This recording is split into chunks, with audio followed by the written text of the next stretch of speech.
Na porção dessa semana, a gente começa a estudar um pouquinho a vida de José e de seus irmãos, e em especial a relação conflituosa que eles tinham entre si. E é daí que a gente vai tirar uma importante lição para a nossa vida. Eu sou Yair Alon e essa é a Energia Semanal.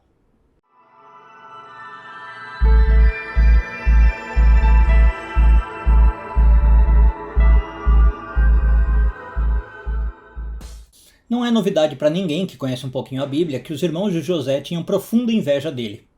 Segundo a Torá, em Gênesis 37:4, eles odiavam José e não conseguiam falar com ele de maneira pacífica. Eles se ressentiam muito do claro favoritismo que o pai tinha em relação a José. Eles tinham raiva também dos sonhos que José tinha, que sempre mostravam uma dominação ou uma superioridade desse irmão mais novo. O ódio era tanto que eles estavam inclusive dispostos a matar José, se fosse o caso. Bom, a história vai se desenrolando e os piores medos desses irmãos, de fato, se concretizam com relação a José. José de fato sobe na vida e passa a ser superior a eles, tendo um poder extraordinário sobre todo o Egito.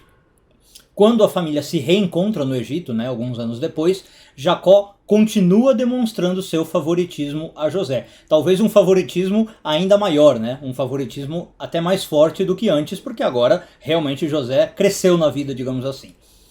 Dado o passado de inveja e ódio dos irmãos, nesse ponto da história a gente poderia esperar que todos os sentimentos negativos que os irmãos tinham também agora ficassem mais fortes, já que José de fato então adquiriu poder sobre os seus irmãos.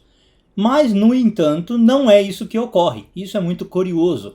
A Torá não dá indicação alguma da antiga negatividade que os irmãos tinham por José, daquele ódio, daquela vontade de matar o irmão. Não tem mais nenhum relato nesse sentido, não tem traços da incapacidade de falar em paz ou da inveja pelo favoritismo de Jacó. E é daqui que a gente vai tirar então uma lição sobre essa inveja, sobre o ódio, não dessa inveja deles, mas da inveja e do ódio humanos.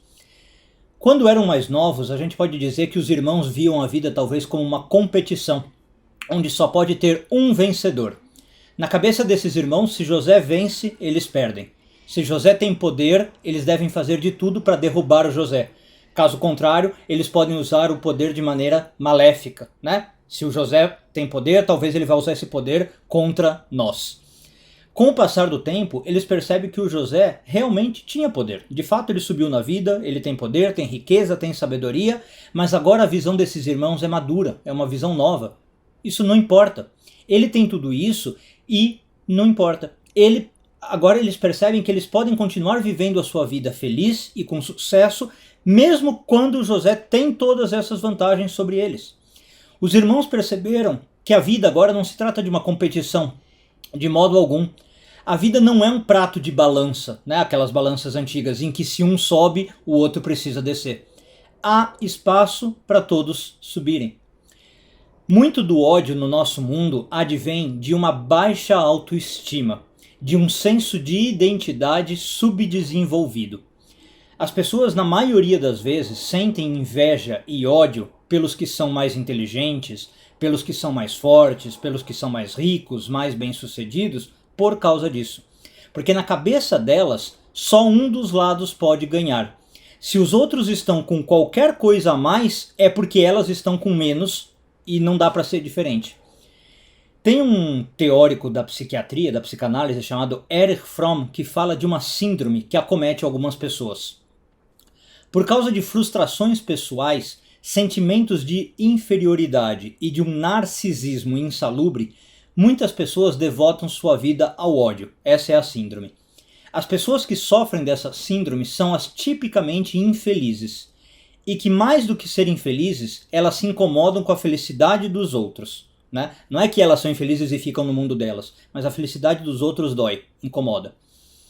O grande problema é que cultivar ódio e inveja são prejudiciais quase que exclusivamente para o indivíduo com esses sentimentos, e não para o objeto do ódio, para a pessoa que elas odeiam. A não ser, claro, que esse ódio se manifeste em ação, que elas vão fazer alguma coisa. Tem uma frase do Shakespeare muito boa que diz: odiar é como tomar veneno e esperar que a outra pessoa morra. É disso que nós estamos falando. E os irmãos de José, nesse sentido, são um símbolo maravilhoso da capacidade de superar isso, superar esse ódio e essa inveja.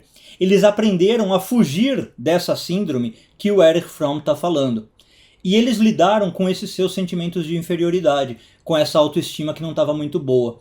Eles conseguiram tirar de si esses sentimentos que destroem de fato as fibras do corpo e que envenenam a alma. Eu espero que todos vocês que sofrem, e espero primeiro em lugar que vocês não sofram disso que nós estamos falando. Mas como somos humanos, eventualmente podemos ser acometidos por esse tipo de maldade, por esse tipo de doença. E se isso acontecer, eu espero que todos vocês consigam ver no simbolismo dos irmãos de José a superação dessa dificuldade. Uma boa semana a todos, Shavua Tov e tudo de bom.